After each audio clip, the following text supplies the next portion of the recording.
O título de hoje, então, chama Abominação Desoladora. E aqui nós temos dois desenhos ilustrativos.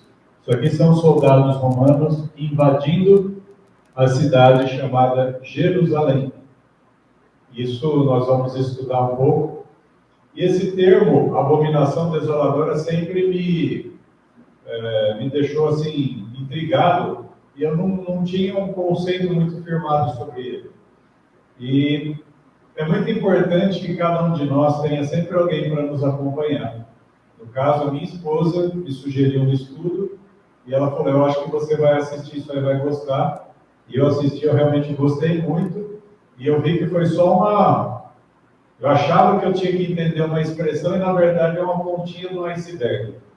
Tanto é que hoje nós não vamos conseguir terminar, então nós vamos separar em 2 sábados.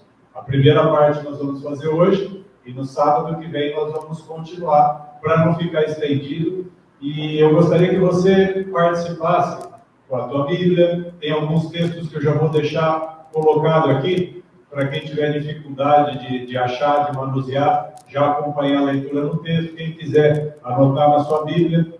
Se vocês quiserem os slides depois, a gente põe lá no TV Amor de Cristo. Então, se não quiser anotar, porque às vezes tem muita coisa para escrever, vai estar tudo que eu estou falando, vai estar registrado nos slides também. E a importância do que nós vamos estudar é exatamente o que está escrito em Provérbios 29 e o versículo 18. Diz assim: não havendo profecia, o povo se corrompe. E agora olha a contradição, a diferença. Ele está falando de profecia, e ele está ligando a profecia com o que guarda a lei. Esse é bem-aventurado. O que guarda a lei tem tudo a ver com aquele que estuda as profecias. Sabe por que as profecias ficaram mais fáceis para nós de entendermos? Porque nós começamos a guardar o sábado, porque nós começamos a nos preocupar e não dizer assim, não precisa mais guardar a lei. A gente parou de dizer essa frase. Só o fato de nós pararmos de falar isso, Deus já começa a nos fazer entender melhor os tempos que estão por vir. Deus começa a mostrar que a lei do Senhor já está lá em Apocalipse. Deus começa a dizer que de Gênesis a Apocalipse, tudo tem a ver com a sua lei. Para você entender o Novo Testamento, se você não entender a lei do Senhor e o Antigo Testamento, é impossível você entender o Novo. Jesus só faz sentido porque houve a história desde Gênesis do pecado. Por isso Jesus veio à Terra. Não existe o Velho Testamento passou. É impossível. Não tem como você desligar uma coisa da outra. Por isso o texto diz, não havendo profecia, o povo se corrompe. Sabe o que acontece com a igreja? Ela espera a quarta e o sábado para ouvir uma palavra sobre o que vai acontecer. Sabe o que acontece com a tua vida? Você não está estudando as profecias. E você se enfraquece. E se você não está estudando dentro de você, se você só espera alguém vir aqui na frente, faça isso, faça aquilo, e você não vive, você já está se corrompendo. E o texto continua dizendo assim no 19: o servo não se emendará com palavras. Se alguém aqui dentro vive em pecado e ainda não abriu mão do pecado, nós podemos falar durante 20 anos. Semana que vem a igreja completa 10 anos. Nós podemos falar mais 10. Mas se cada um que está aqui se mantiver preso no pecado, porque a palavra servo significa o escravo, e espiritualmente escravo é aquele que se mantém no pecado, não aquele que está lutando, porque aquele que está lutando para se libertar é porque ele já recebeu o poder de Cristo. Mas se o servo não se emendará com palavras, porque ainda que te entenda, a hora que a palavra é lançada, a pessoa entende. Sabe a parábola do semeador? Lança a palavra e a pessoa aceita de bom coração. Mas o que acontece? Vem os espinhos, vem a vida, vem o caminho, vem chuva, vem pedregulho, vem tudo, e a semente não brota, não germina. E o texto diz, porque ainda que te entenda, não te atenderá. Entender é uma coisa, atender é outra. O que é atender? Prática. Entendi e agora eu vou pôr em prática.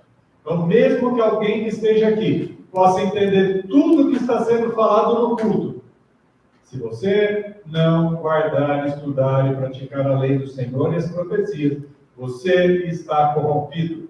Por isso a igreja, mesmo tendo revelação do Senhor, está em pecado. Por isso tem pessoas que estão fracas, porque não estão estudando. Então, essa é a importância. Estude as profecias. Eu escrevi no modo imperativo, para que você olhe, guarde e comece. Estude. Cada um que está aqui tem o dever de estudar por si mesmo. Eu não dou conta sozinho. Tem um monte de ferramentas, basta você querer. Não é, Simone? Sim. Muitas. Se não estudar, não vai crescer espiritualmente. Além do que Jesus diz lá em João 17, né? Santifica-os na palavra. A tua palavra é a verdade. Toda vez que você lê a Bíblia e você estuda e se preocupa, você está se santificando. E já que nós temos que estudar a profecia, eu trouxe aqui 7 dicas para você começar a despertar o interesse pelas profecias. Como nós podemos estudá-las? Nós podemos abordar de uma maneira temática, por exemplo, como que eu falei que é o título? Abominação desoladora. O que eu tive que fazer? Começar a vasculhar na Bíblia, aonde está falando sobre abominação e sobre desolação. Então eu fui por tema, fui pegando vários textos e hoje nós veremos vários textos sobre abominação e desolação. Eventos sucessivos. Um exemplo disso é um livro que vocês devem ter, ou se não tem, está na internet, chamado Eventos Finais. O livro Eventos Finais descreve todos os eventos que vão acontecer no final em ordem cronológica, sucessiva, um depois do outro. Isso também tem na Bíblia, só que na Bíblia, por exemplo, você pega, eu já vou pular aqui para o item 5, você pega o livro de Apocalipse, ele vai sendo uma sucessão das visões dos eventos de João. Mas qual a diferença de você estudar, por exemplo, os eventos em sequência, em cascata, ou Apocalipse? Apocalipse, você vai ter que ter a paciência de abrir o livro, você vai ter que entender o que significa mulher, o que significa candelabro, você vai começar a estudar e decifrar. É assim que a gente aprende, não tem outro jeito a não ser tendo paciência de ler e estudar. E saber que cada um de nós pode desenvolver um estudo, porque dentro da cabeça de cada um de nós existem dúvidas. Se eu perguntar todos os assuntos, alguns você vai estar em cima do muro. E esse é o assunto que você devia começar.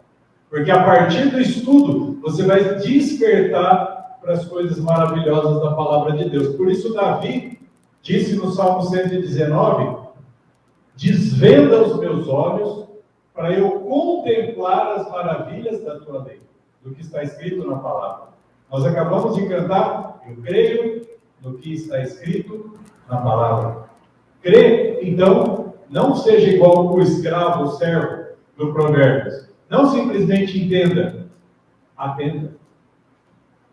Nós podemos também usar Gênesis comparado com Apocalipse, porque se você pegar o livro de Gênesis, você consegue ter, para você entender Apocalipse, você vai ter que chegar em Gênesis.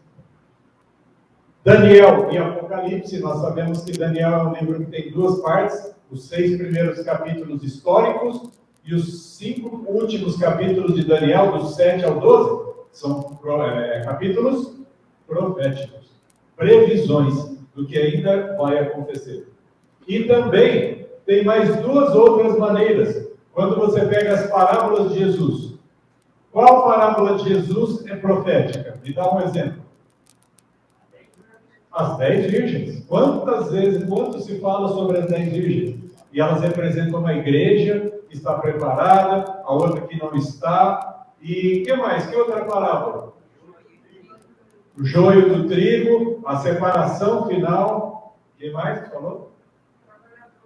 Os trabalhadores da vinha. Lembra que tem os trabalhadores da hora 11 ou 1/10, antes de acabar o dia de trabalho, antes de acabar a jornada? Por quê? Porque vai ter gente que vai ser salva no finzinho, igual o criminoso na cruz. Mais uma. Pensa nas parábolas. Aquela que da ceia, lá que estavam com as vestes sujas. Aquela da ceia, que tinha uma ceia, uma festa acontecendo, e chega uma pessoa que não está vestida, preparada, e ela é expulsa dali. Todas elas têm um significado profético. Então você pode estudar profecias dentro das parábolas de Jesus. Resumindo, o que nós estamos dizendo? A Bíblia toda estuda-se profecias. E também, o que é uma coisa que nós vamos entrar um pouquinho hoje, Mateus capítulo 24. O que é Mateus 24 nos Evangelhos? Ele também é conhecido como Apocalipse dos Evangelhos. Se você quiser entender o livro Eventos Finais, por exemplo, ele é baseado em Mateus 24. Por quê? Mateus capítulo 24 conta Jesus, o próprio Jesus, conta na sequência os eventos que irão acontecer em breve. E nós vamos então estudar isso aqui, a destruição de Jerusalém. A destruição de Jerusalém tem tudo a ver com o tema chamado abominação desoladora. Por quê? Porque ele tem um efeito, inicialmente, literal. Nós vamos ver hoje, basicamente, o início. Eu não sei se nós vamos conseguir alcançar hoje, isso vai ser só semana que vem. Mas entender o efeito literal do que significa a palavra abominação desoladora, quando nós vemos a destruição de Jerusalém. Quantas vezes Jerusalém foi destruída? Está aqui. 2. A primeira, em 586 a.C., que foi na época da Babilônia. Vocês conhecem bem a história de Daniel, quando Nabucodonosor invade. Então a Babilônia é o que promoveu a primeira destruição de Jerusalém, e a segunda, em 70 depois de Cristo. Então Jesus já tinha vindo, estava na época dos apóstolos, a igreja do cavalo branco. Jerusalém é destruída de novo, mas dessa vez pelo Império Romano. Tudo começa, para nós entendermos a destruição, nós temos que entender desde o início. Por que eu vou ler alguns textos que vocês conhecem? Porque a Bíblia, ela é viva e eficaz. Toda vez que nós lemos o mesmo texto, ele vai falar outras coisas. Não menosprezem os versículos que estão aqui, porque Deus vai falar coisas diferentes. O Senhor é muito criativo.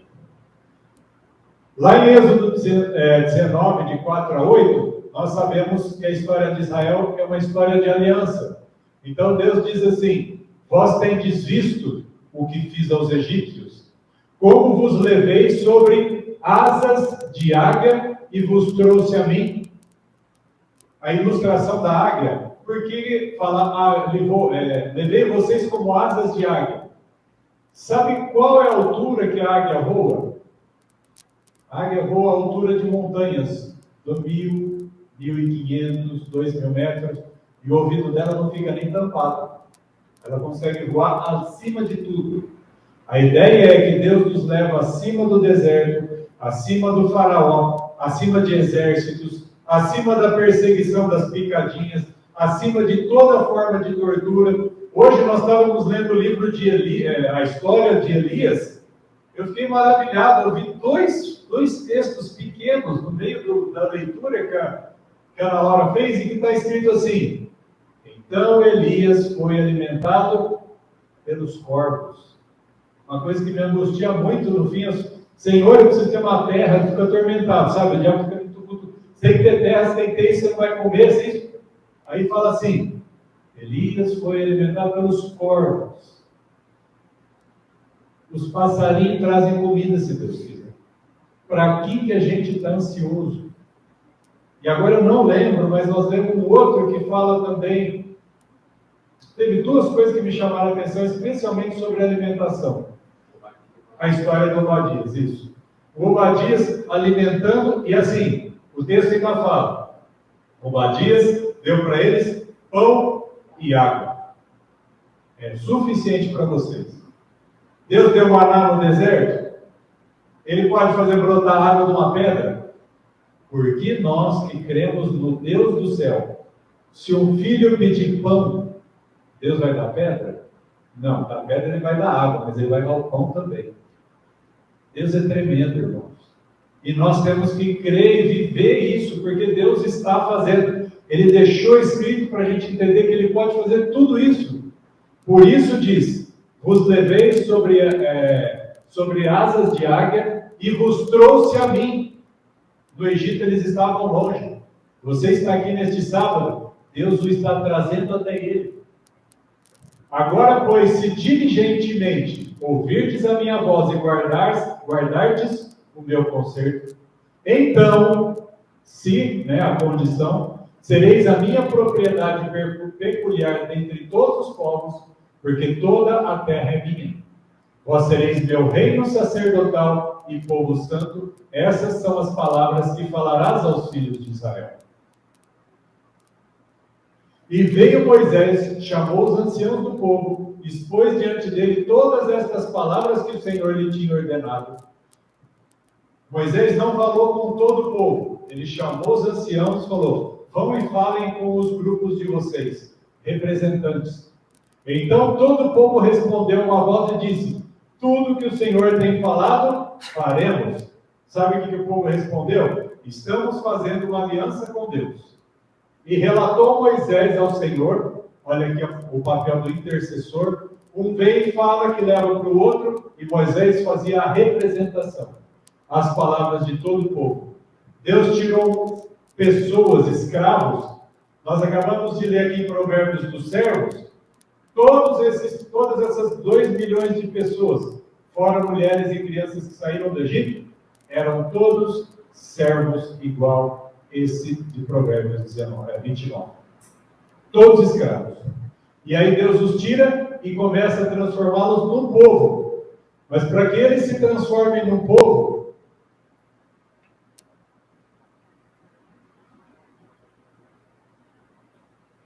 pela fé. O slide vai passar. E para que eles se transformem num povo, Deus não dá apenas a libertação física, mas Ele tem que guiá-los espiritualmente.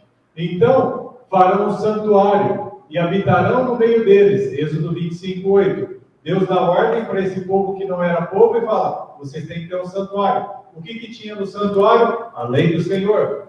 E depois, o que acontece com esse santuário? Para confirmação de que o santuário é de Deus, agora guardem estas palavras. Está bem amarelo, não estão em amarelo por acaso. Santuário. Então a nuvem cobriu a tenda da congregação e a glória do Senhor encheu o tabernáculo. Se o tabernáculo sozinho, se aquela tenda ficasse ali, mas a glória de Deus não viesse, qual era o sentido daquilo? Nenhum. De maneira que Moisés não podia entrar na tenda da congregação, porquanto a nuvem ficava sobre ela, e a glória do Senhor enchia o tabernáculo. Vão guardando as frases. Só que depois que eles saíram da escravidão do deserto, Deus deu um templo mais concreto, real. E Ele ordena ao seu servo Salomão. Davi estava entusiasmadíssimo para fazer. Deus fala: Davi, você não. Teu filho. Você prepara, o teu filho faz. O templo é de Salomão? Não. O templo é sempre do Senhor. Às vezes a gente usa a expressão templo de Salomão, na verdade a gente tem que dizer templo do Senhor, da época de Salomão, construído por Salomão.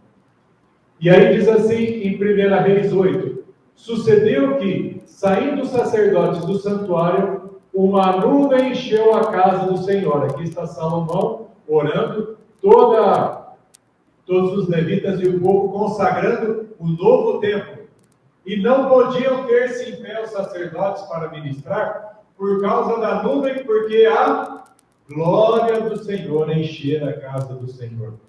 Em todos os momentos onde há confirmação, a glória de Deus se manifesta. Só que passados, nós sabemos a história dos juízes, nós sabemos a história dos reis. Acabamos de ouvir a história de um dos reis de Israel, e nos próximos 800 anos, a apostasia toma conta de Israel. E lá em 2 Crônicas 36, de 14 a 16, diz assim: também todos os chefes dos sacerdotes e o povo aumentavam mais e mais as transgressões, segundo todas as abominações dos gentios. E o que é uma abominação? A palavra de Deus ensina que tudo aquilo que tem coisas que Deus não gosta e tem coisas que Ele odeia. Toda vez que nós lermos o ódio de Deus, nós estamos lendo abominações.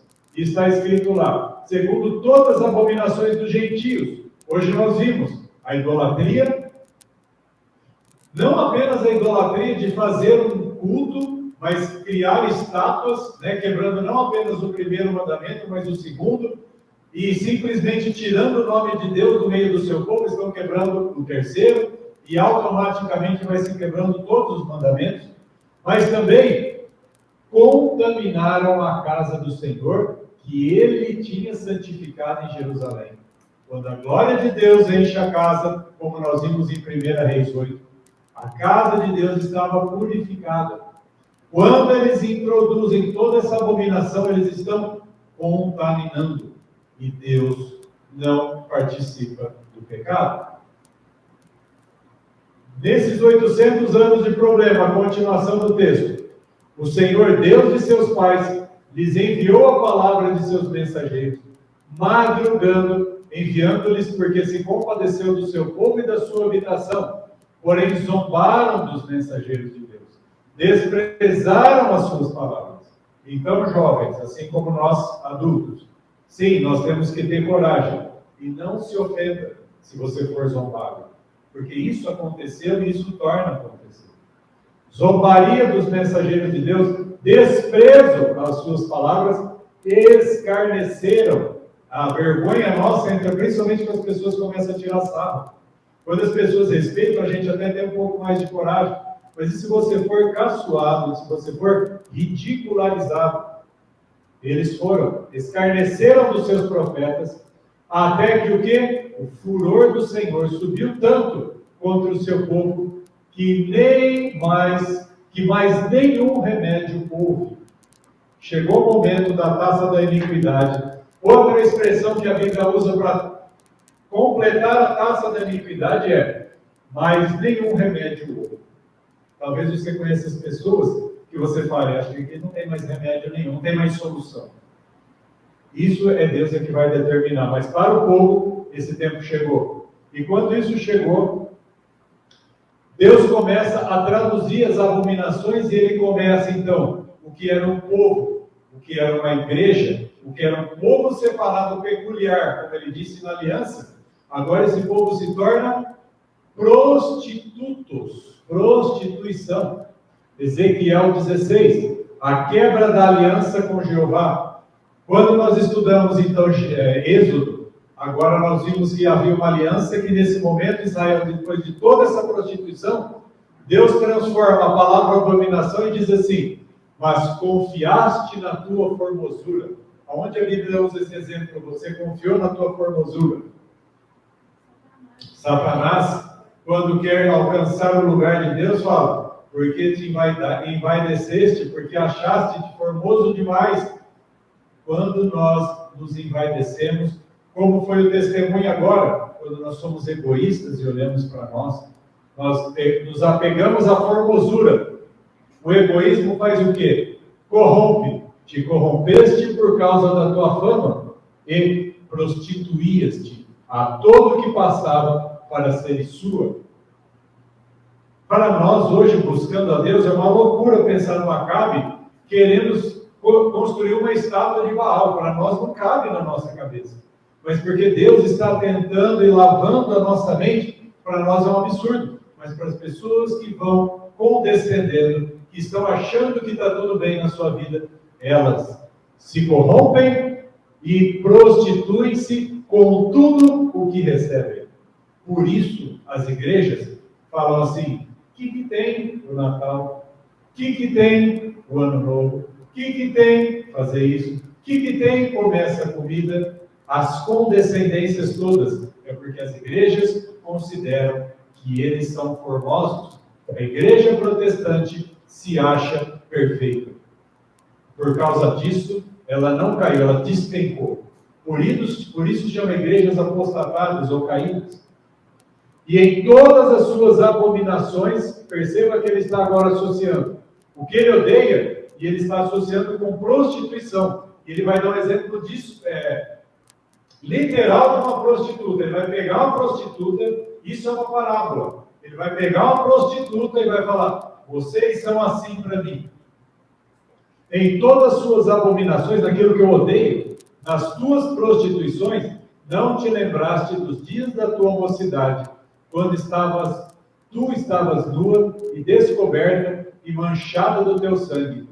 Quão fraco é o teu coração. Quando eu li esse texto, eu parei o estudo e falei: Senhor, o meu coração não é fraco, ele é péssimo. Eu não sei nem se, acho que fraco é o mínimo aqui, mas quão fraco é o meu coração. Quantas vezes eu falei: não, agora eu vou. E eu fiz como Pedro, eu neguei o meu Senhor.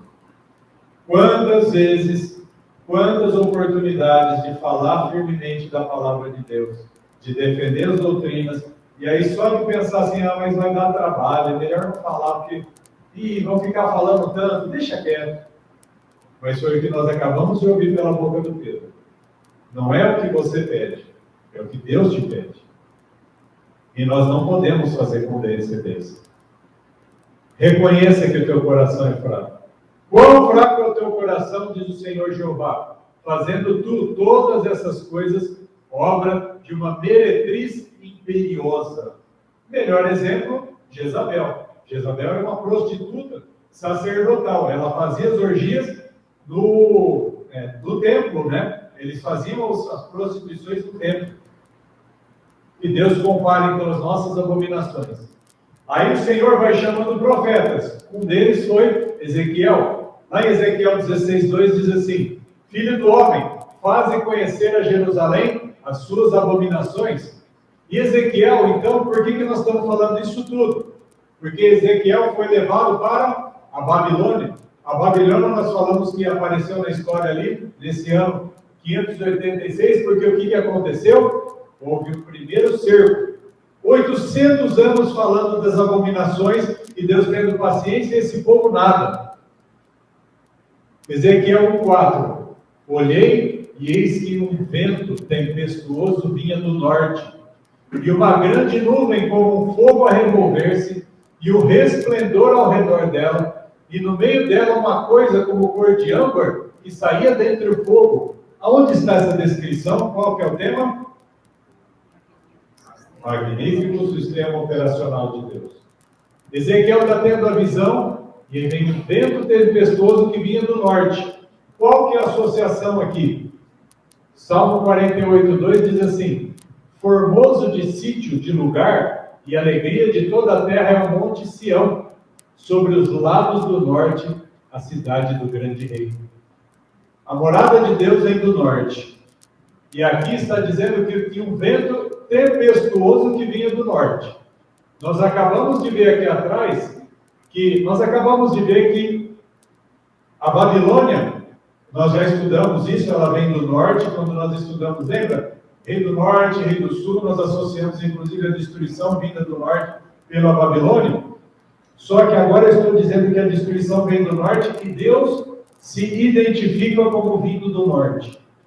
E aí vem uma pergunta que eu fiz enquanto eu estudava. A destruição vem de Deus, mas por que destruir o povo que ele criou? E a resposta é bem simples. Deus é santo, puro e perfeito. Deus não habita no meio do pecado. Lúcifer pôde ficar no céu com a contaminação? Adão e Eva puderam ficar no paraíso e comer da árvore da vida tendo pecado? Jerusalém prostituta, cheia de abominações, poderia continuar sendo identificada como a de Deus? O que Deus faz então?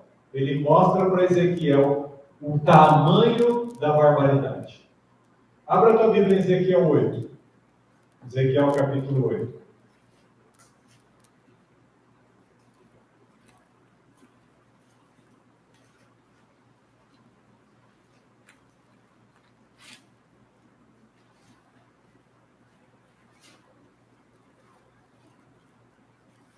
Aqui eu nunca tinha visto, então eu só deixei essa imagem para vocês guardarem. Eu fiz a conta, são 25 sacerdotes virados de costas para o templo, adorando. Está vendo a sombra aqui, ó? Se aqui tem uma sombra, eles estão virados para o sol. Esses 25 aqui estão adorando o sol. E aí a expressão que mais eu vou mostrar para vocês aqui é: verás ainda maiores, o tema de hoje, abominações. Quando você... Perdão, passou. Olha o versículo 6, o finalzinho, a última frase do versículo 6. Mas verás ainda maiores abominações. Depois do versículo 9, olha como termina o versículo 9. Vê as malignas abominações que eles fazem aqui. Versículo 13. E disse-me, tornarás a ver ainda maiores abominações do que estes fazem. E aí versículo 15. E disse-me, viste, filho do homem? Verás ainda abominações maiores do que estas. Deus está acumulando abominações. Que tempo que Ezequiel viveu? No mesmo tempo de Jeremias. Diz assim no versículo 16: E levou-me para o átrio interior da casa do Senhor, e eis que estavam à entrada do templo do Senhor, entre o pórtico e o altar, cerca de 25 homens, de costas para o templo do Senhor, e com o rosto para o oriente. E eles adoravam o sol, virados para o oriente. Sabe por que esse texto é importante? Porque o cume, o ápice da abominação foi quando eles adoram o sol. Deus foi acumulando e chega na adoração ao sol. E o que é a guarda do domingo, senão adoração pagã ao Deus Sol? Por isso a guarda do domingo é uma abominação. Por isso nós vamos chegar na abominação desoladora do final, lá na frente. E aí então, o versículo 17 diz assim: Então me disse, viste, filho do homem, há coisa mais leviana para a casa de Judá do que essas abominações, o que me faz ódio, que fazem aqui, havendo enchido a terra de violência, tornam a irritar-me, e ei-nos a chegar o ramo ao seu nariz. Pelo que também eu procederei com furor de novo, o meu olho não poupará, nem terei piedade, ainda que me gritem aos ouvidos com grande voz, eu não os ouvirei. A pergunta: toda a condenação de Ezequiel aconteceu? Aconteceu. E lá na segunda vez em Jerusalém aconteceu? Aconteceu. E no final, será que Deus vai ser bonzinho, como as pessoas pregam, Deus é amor? Ou vai acontecer? De que lado você escolhe estar? Por que Israel se prostituiu? E aqui é uma responsabilidade que eu estou transferindo, não apenas eu que sou pastor, temos a pastora, a dona Eunice, a liderança, discipulado, ministros, levitas, pregadores, mas toda essa igreja é chamada para ser reis e sacerdotes. Por que a igreja se prostituiu, Israel se prostituiu? Porque os líderes que eles tinham, o povo aceitou. Olha só o que está escrito em Ezequiel 7. Nós já lemos, inclusive, no começo de um culto. Se você quiser, você está pertinho, pode acompanhar na Bíblia. Depois veio a palavra do Senhor a mim, dizendo: E tu, ó filho do homem, assim diz o Senhor Jeová acerca da terra de Israel. Vem o fim vem sobre os 4 cantos da terra. Agora vem o fim sobre ti, porque enviarei sobre ti a minha ira, te julgarei conforme os teus caminhos, e trarei todas as tuas abominações. Guarde depois esse texto, os 4 cantos da terra. Oi? Isso aí é para nós no Brasil. É para nós também. Apocalipse 7, se você comparar com esse texto, diz assim: Depois destas coisas, vi os 4 anjos que estavam sobre os 4 cantos da terra, retendo os 4 ventos da terra. Quando Deus diz que a abominação vem, Ele já tem preparada a destruição. E Ele fala: agora não. Para que nenhum vento soprasse sobre a terra, nem sobre o mar, nem sobre contra árvore alguma. E vi outro anjo subir da banda do sol nascente, e que tinha o selo do Deus vivo, e clamou com grande voz aos 4 anjos, a quem fora dado o poder de destruir, danificar a terra e o mar, dizendo: não danifiqueis a terra, nem o mar, nem as árvores, até que hajamos assinalado na testa os servos do nosso Deus. Toda vez que uma liderança é corrupta e o povo aceita, vai virar uma corrupção plena. Se você corromper a sua vida, você vai corromper a sua casa. Se você corromper o seu ambiente de trabalho, você está levando corrupção a todos que lá trabalham. Toda época foi necessária a separação entre 2 grupos: os que foram selados por Deus e aqueles que eram preparados para a destruição, os remanescentes e os idólatras. Nós até lembramos de uma parábola do joio e do trigo, né? E isso significa selamento.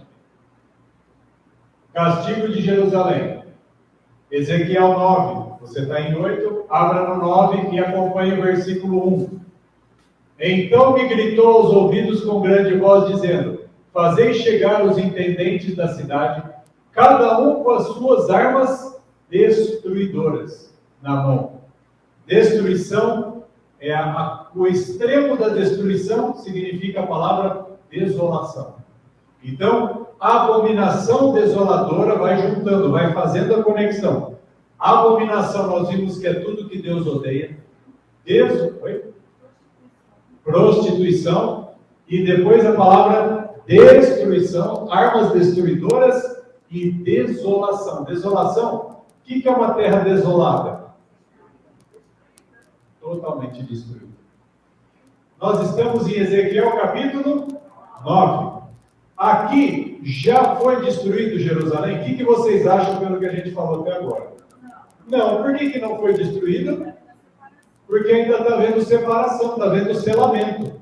Quando você começa a entender os termos e os conceitos bíblicos, você começa a entender a cronologia. Uma das coisas que eu mais fiquei encantado em estudar isso aqui, eu comecei a entender a sequência das coisas, elas se tornam simples. Então vocês mesmos responderam sem saber que isso ainda não é a destruição de Jerusalém. Ezequiel estava ao mesmo tempo que Jeremias avisando o povo: prepara, vai vir Nabucodonosor. Jeremias lá falando, e o Ezequiel também. Só que o Ezequiel, depois nós estudamos, inclusive, que o Ezequiel foi levado para a Babilônia cativo.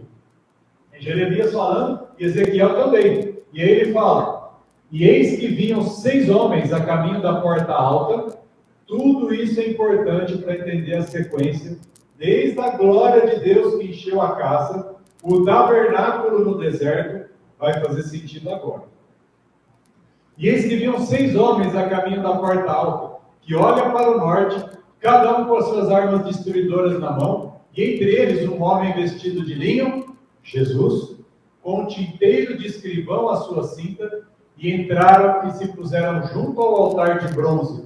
Entraram em Jerusalém, e eles foram analisar quem estava certo, quem estava em pecado. Assim como Jesus, com aqueles 2 anjos, vai e manda os anjos visitar Sodoma e Gomorra. Mesma ilustração. E a glória do Deus de Israel se levantou do querubim o qual estava à entrada da casa, ou seja, da casa de Deus, clamou a um homem vestido de linho que tinha o tinteiro de escrivão à sua cinta e disse-lhe o Senhor: passa pelo meio da cidade, pelo meio de Jerusalém e marca como sinal as testas dos homens que suspiram e gemem por causa de todas as abominações que se cometem no meio dela. Pergunta para vocês: está se cometendo muitas abominações em 2021? Está havendo muita prostituição em 2021 das coisas do Senhor? Qual será a próxima parte? As igrejas, ainda hoje, têm a presença de Deus. Por isso, tem sinceros em todas as igrejas. Mas vai chegar um momento que a hora que terminar o selamento, nós vamos ver o que vai acontecer. Vai juntando essas informações. Nós estamos montando um quebra-cabeça. E aos outros disse, ouvindo eu: passai pela cidade após ele e feri. Não poupe o vosso olho. Lembra que ele disse: eu não vou poupar o olho? Não poupe o vosso olho, nem vos compadeçais. Não é para ter dó nenhuma. Matai velhos, jovens, virgens, meninos, mulheres, até exterminá-los. Exterminar é a mesma coisa que desolar, acabar por completo. Abominação que destrói tudo por completo. Mas a todo homem que tiver o sinal, não vos chegueis. Começai pelo meu santuário. Lembra lá em Pedro que fala? O julgamento começa pela casa do Senhor, casa de Deus. E começaram pelos homens mais velhos que estavam diante da casa. Por que os mais velhos? Porque foram os que já tiveram a maior condição e a maior quantidade de informação. São os que já têm todas as suas chances completadas. E disse-lhes: contaminai a casa, enchei os átrios de mortos, e saíram e feriram a cidade. Agora, qual é a associação com o Apocalipse 18? Eu peguei essa imagem porque aqui tem uma torre de Babel, representando a Babilônia moderna. Tem uma porta para você ou entrar ou sair dela. E Apocalipse 18, a gente tem que lembrar dessa expressão sempre: sai dela, povo meu. Igreja, repita: sai dela, povo meu. Vocês têm que ter essa frase guardada na mente e no coração de vocês. Porque a hora que vocês forem pregar, uma das palavras mais fortes que vocês vão ter é assim: sai da contaminação. Para que você, vamos ver. Depois dessas coisas, vi descer do céu outro anjo, que tinha um grande poder, e a terra foi iluminada com a sua glória. Sabe o que significa isso? A glória de Deus visitando a terra, como visitou com Ezequiel o templo, para selar. O símbolo dessa glória, a terra iluminada com a sua glória, assim, a luz sendo derramada, para poder selar o máximo de pessoas possíveis. E clamou fortemente com grande voz, dizendo: caiu a grande Babilônia, se tornou morada de demônios e abrigo de todo espírito imundo, de refúgio de toda ave imunda e, o que é aborrecível? Abominável, detestável. Então Deus está dizendo: a Babilônia está cheia de contaminação. Nós sabemos pelo capítulo anterior, Apocalipse 17, que a mãe de todas as prostitutas é a igreja romana. E as suas descendentes, as suas filhas, porque todos os habitantes da terra beberam do vinho da sua prostituição. Lembra que prostituição e abominação estão junto? As coisas estão ligadas desde o Antigo Testamento. Nunca despreze o Antigo Testamento. Só assim você se enriquece espiritualmente com o Novo. Porque todas as nações beberam do vinho da ira da sua prostituição. Os reis da terra se prostituíram com ela. Nós estamos vendo todo dia no Telegram reis da terra se prostituindo com a Babilônia. O medo não, né? A gente, pela carne, a gente tem medo. Mas o próximo presidente do Brasil já foi pedir bênção para o Papa. O rei da terra foi pedir lá se prostituir com os reis da terra babilônica. E os mercadores da terra se enriqueceram com a abundância de suas delícias. Sabe, hoje, o que seriam mercadores da terra em 2021? Big Tech, as grandes empresas de tecnologia, Apple, Amazon, Facebook, hoje o universo metaverso. Big Pharma, Pfizer, Moderna, Janssen, Fiocruz, Coronavac, grandes. O que dá dinheiro hoje? Você quer ficar rico? Abre uma empresa de vacina. Vai sair uma vacina por semana até o final dos tempos. Você vai ficar bilionário. Só que você vai ter que fazer mercado com a prostituição da Babilônia. É isso que você quer? Você quer o dinheiro ou a presença do Senhor? Porque eles estão fazendo negócios. Todos eles estão negociando. Os mercadores da terra é tudo hoje que está acumulando riqueza no meio da pandemia. E ouvi outra voz do céu que dizia: sai dela, povo meu. Por quê? Para que não sejas participantes dos seus pecados e não incorra nas suas pragas. Não é para aceitar nem para se conformar, porque senão você vai ser cúmplice.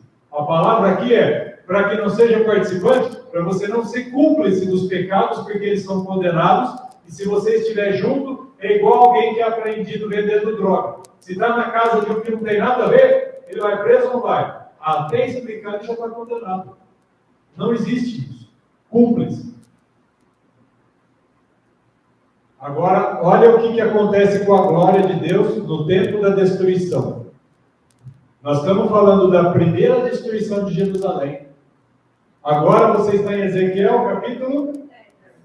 Você estava no 9, vamos para o 10. Versículo 18. Fez o selamento, Deus avisou, Ezequiel está tendo a visão, e aí Ezequiel vê o que acontece depois. Acabou o selamento.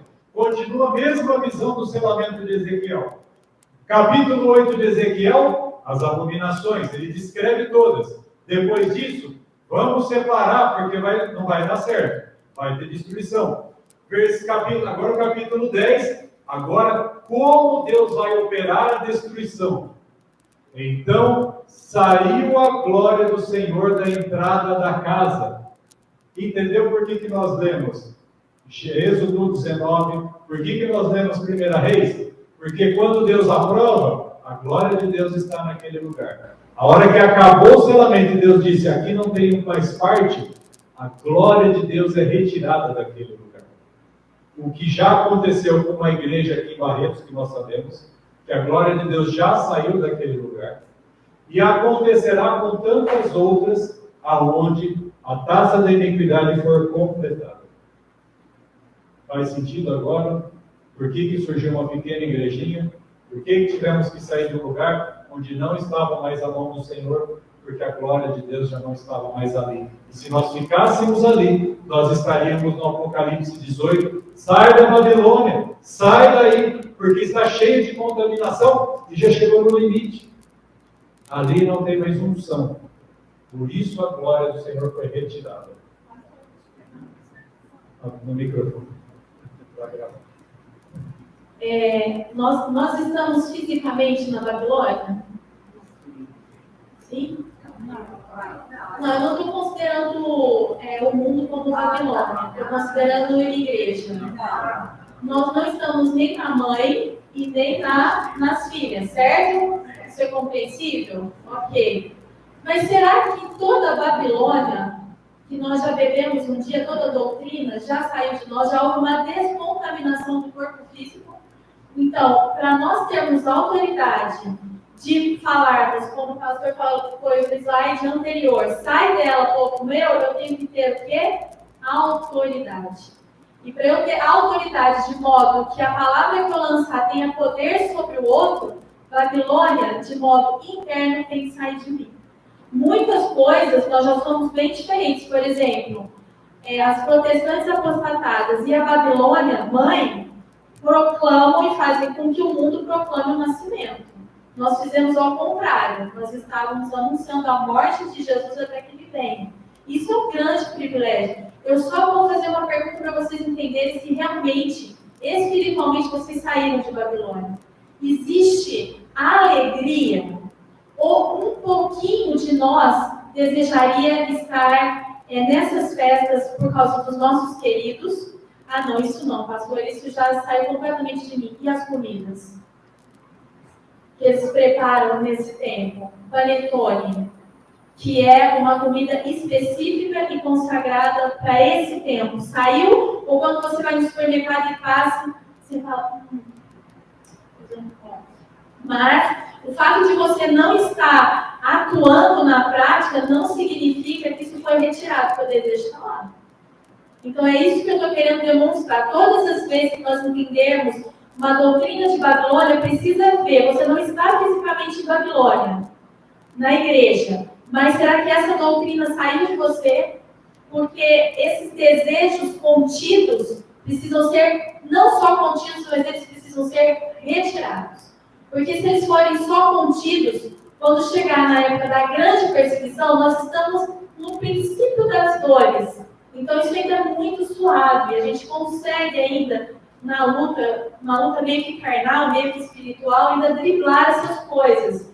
Mas e quando chegar efetivamente a chamada para nós realmente não nos envolvermos? Se tiver um pouquinho de sentimento a respeito dessas coisas, isso vai fazer com que nós caiamos, embora fora de Babilônia, com sentimentos de Babilônia. Entenderam o que eu quis dizer? Então, nós precisamos agora averiguar internamente se nós estamos tendo ou sendo capacitados a proclamar a mensagem do quarto anjo, que é a repetição do segundo anjo de Apocalipse 14, sai dela, sai por comigo. Porque os que serão batizados com a chuva serôdia são esses que aniquilaram não só a estada física de Babilônia, mas eles aniquilaram os sentimentos do vinho de Babilônia. Aquele sentimento do vinho que entorpecia, que falava que delícia. Por exemplo, os chocolates, né? Todas as coisas, isso é muito sério. Está muito. A terceira mensagem angélica que fala: aquele que adorar a besta está vinculado com o sistema de saúde, com a nossa saúde. Não pode haver sentimentos pelas coisas de Babilônia.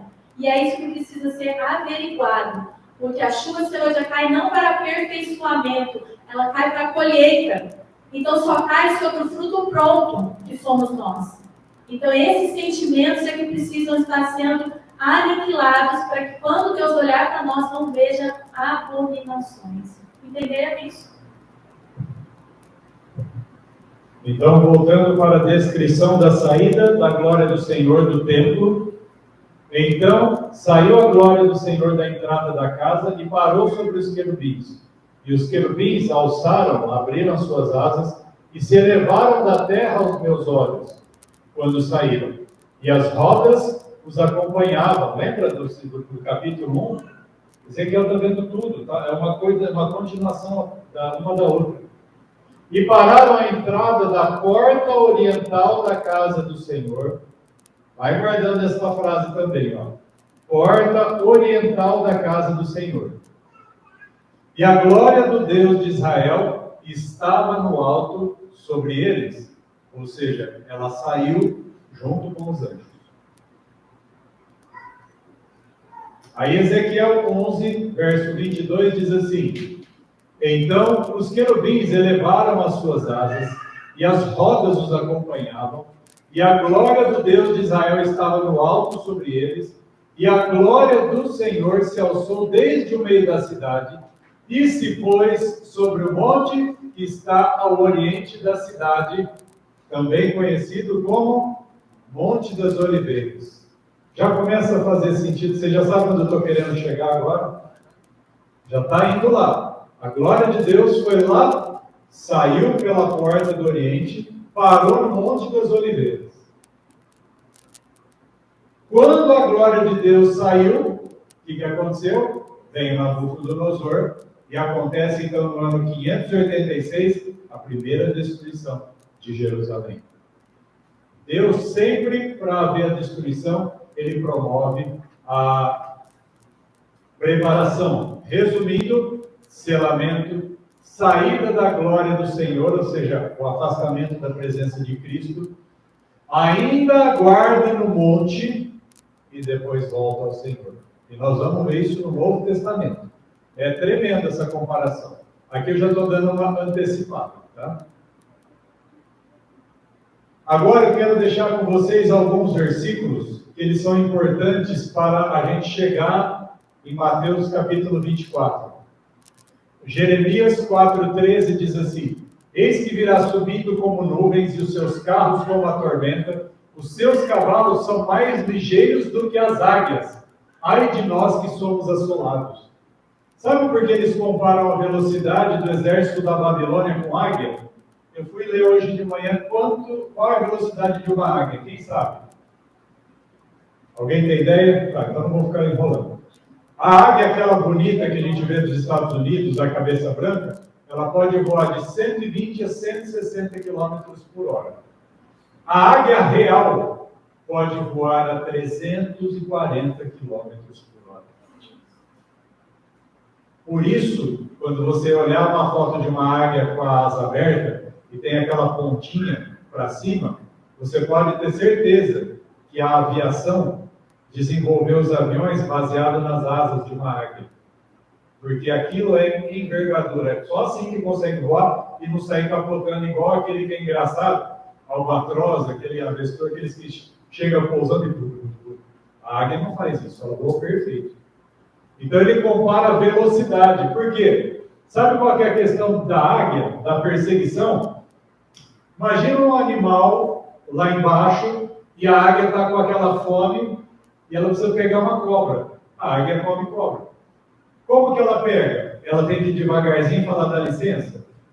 A cobra, que é extremamente rápida, nem sabe de onde veio o ataque. De tão rápida que a águia é.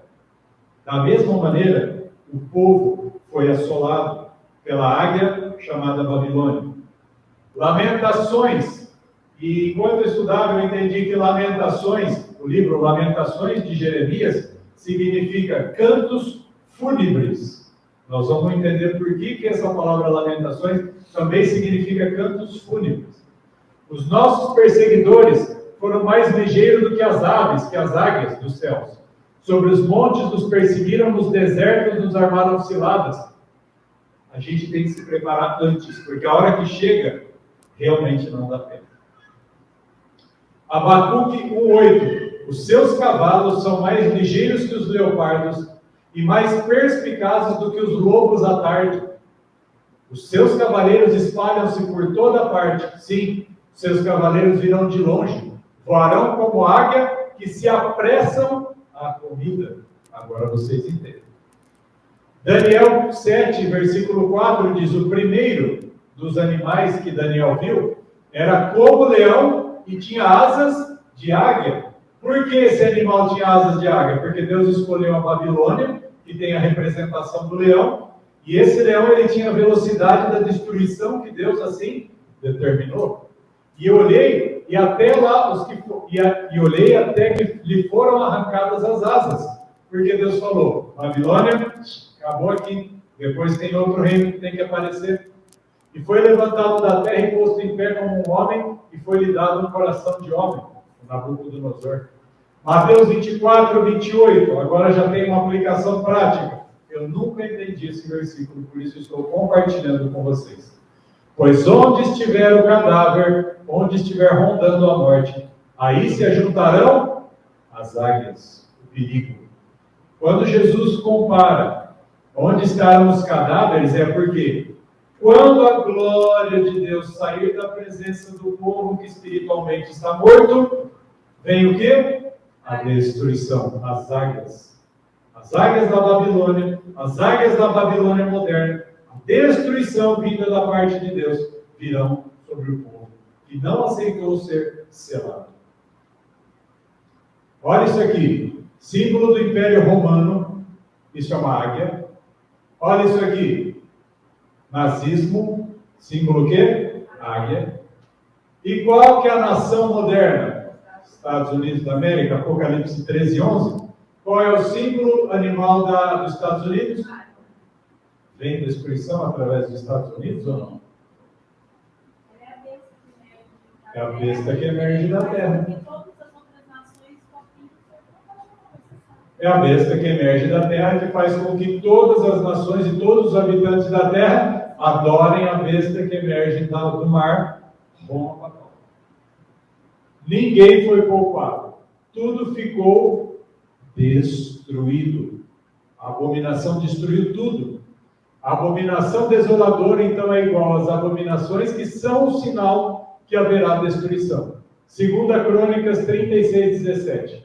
Porque fez subir contra eles o rei dos caldeus, o qual matou seus jovens à espada, na casa do seu santuário, Ezequiel, que nós estudamos, e não teve piedade nem dos jovens, nem das moças, nem dos velhos, nem dos decrépitos, dos mais velhos, e a todos os deu nas suas mãos. E todos os utensílios da casa de Deus, grandes e pequenos, e os tesouros da casa do Senhor. Por que precisa ficar lendo tudo isso? Porque Deus disse desoladora. Desoladora significa que não sobrou nada. Então ele descreve, porque Deus é um Deus de detalhe. Até os utensílios não ficaram, nem grande nem pequeno, tesouros do rei, dos seus príncipes, tudo levou para a Babilônia, deixou tudo totalmente desolado. Queimaram a casa de Deus, a glória saiu, pode fazer o que você quiser com ela, destruiu totalmente a casa. Qual que era essa casa? Aquela que nós vimos que quem construiu foi o Salomão. Esse templo que está sendo destruído é, então, o primeiro templo. Tinha o tabernáculo e o primeiro templo. O primeiro foi totalmente destruído. Queimaram a casa de Deus, derribaram os muros de Jerusalém. E todos os seus palácios queimaram, destruindo também todos os seus preciosos objetos. Olha a intensidade da palavra abominação, desolador. Não sobrou nada. Deus falou assim, é para destruir as colunas, é para destruir aqui o fundo, eu quero que destrua a caixa de som, não vai sobrar púlpito, não vai ter computador. A casa desse povo vai ser destruída, não vai ficar nada na poupança deles. Se eles têm carro, eles vão perder. Se eles têm casa, eles vão perder. Se eles têm alguma terra, qualquer bem, tudo vai ser destruído, eles têm que morrer todos. É isso que Deus está dizendo para nós. E os que escaparam da espada, levou para a Babilônia. Não dá para escapar. Se escapou da morte, foi preso. E fizeram-se servos deles e os seus filhos até o tempo do reino da Pérsia, para que se cumprisse a palavra do Senhor pela boca de Jeremias, até que a terra se agradasse dos seus sábados. Lembra que nós lemos em Ezequiel que o pico foi a abominação por causa da adoração ao sol? Todos eles deixaram e profanaram os sábados. E para que a terra descansasse dos seus sábados, quantos anos foram concedidos de condenação na Babilônia? 70 anos de exílio na Babilônia, para que a terra descansasse. Todos os dias da desolação, da destruição completa, repousou, até que os 70 anos se cumpriram. Fim da parte 1. Já deu 1 hora, eu acho que aqui está bom. A gente deixa para a semana que vem. Tem muita coisa, eu quero que vocês guardem essas informações, depois a gente faz uma breve revisão e nós vamos continuar então na próxima semana. E a música que nós vamos cantar essa semana e a próxima se chama A Tua Lei. Por quê? Porque o nosso coração tem que estar totalmente inclinado à lei do Senhor. É como nós começamos. Deus está nos ensinando a amá-lo e amar a sua lei, porque ela é a própria expressão de Deus. Se você ler depois, se você tiver curiosidade, leia na tua casa pelo menos os 40 primeiros versículos do Salmo 119. Salmo 119 é uma oração que Davi está fazendo a Deus, pedindo para ensinar, para ele aprender a lei, para amar as coisas de Deus. Porque eu vou falar para você o que eu estava lutando e o que eu estou buscando. Senhor, eu ainda não tenho o amor que Davi tem pela tua lei, mas eu quero ter. Me ensina, me ajuda. E o Salmo 119 é uma oração para que você aprenda a amar a lei e as coisas do Senhor. Vamos nos colocar em pé e vamos louvar ao Senhor.